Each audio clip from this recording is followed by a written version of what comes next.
Ito yung tungkol sa media lumabas regarding Araneta. At parang sinasabi sa write-up na parang nagkakaroon na ng crack ang Araneta at ang PBA regarding sa may nilabas kasi silang memo na inaayos pa namin sa kontrata. Nag-meeting kami ng Araneta kanina. Okay naman sila, okay din tayo. In talks pa rin tayo, dire-diretso pa rin ang usapan natin. Pero sa mas magandang paraan, sa mas magandang tutunguhan ng usapan. Yun ang usapan namin kanina.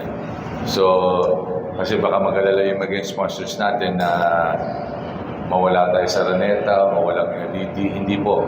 Tuloy-tuloy pa rin tayo sa Araneta. Okay? Kasi ano ba yung issue? Hindi pwede maglagay ng ads sa... Hindi. Parang yung issue nila, ewan ko kung tama ang pagkakaintindi ko, meron tayong ads, di ba? Gusto nila magkaroon ng sharing dun sa ads. Pero in the middle of the semifinals, sabi ko nga ngayon sinabi, pag-usapan natin sa susunod na conference, sa susunod na season. Huwag itong season na to, tingnan natin kung paano.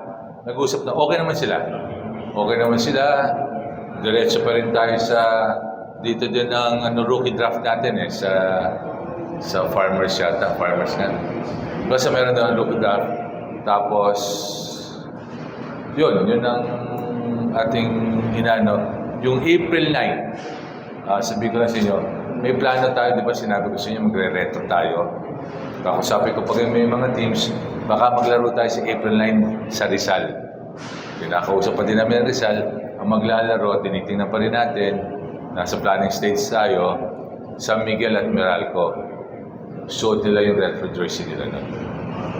So, yun ang plan ng PBA sa April 9. Tapos tingnan natin kung may first game. Nag-uusap kami ng TV5. Tapos iba pa yung April 11. Okay, ayun lang. In-address ko lang mabuti para sa mga kliyente ng TV5 at ng PBA sponsorship na huwag sila mag-alala. Diretso pa naman ang Araneta dito. In cooperation pa rin ang Araneta at nag-uusap kami ng Araneta. Okay?